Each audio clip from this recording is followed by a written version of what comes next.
بسم اللہ الرحمن الرحیم۔ السلام علیکم ورحمۃ اللہ وبرکاتہ۔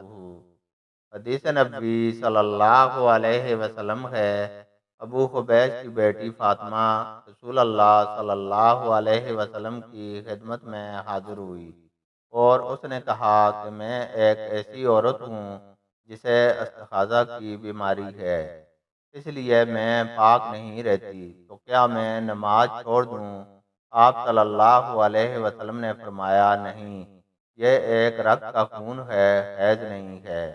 تو جب تجھے حیض آئے تو نماز چھوڑ دے، اور جب یہ دن گزر جائیں تو اپنے بدن اور کپڑے سے خون کو دھو ڈال، پھر نماز پڑھ۔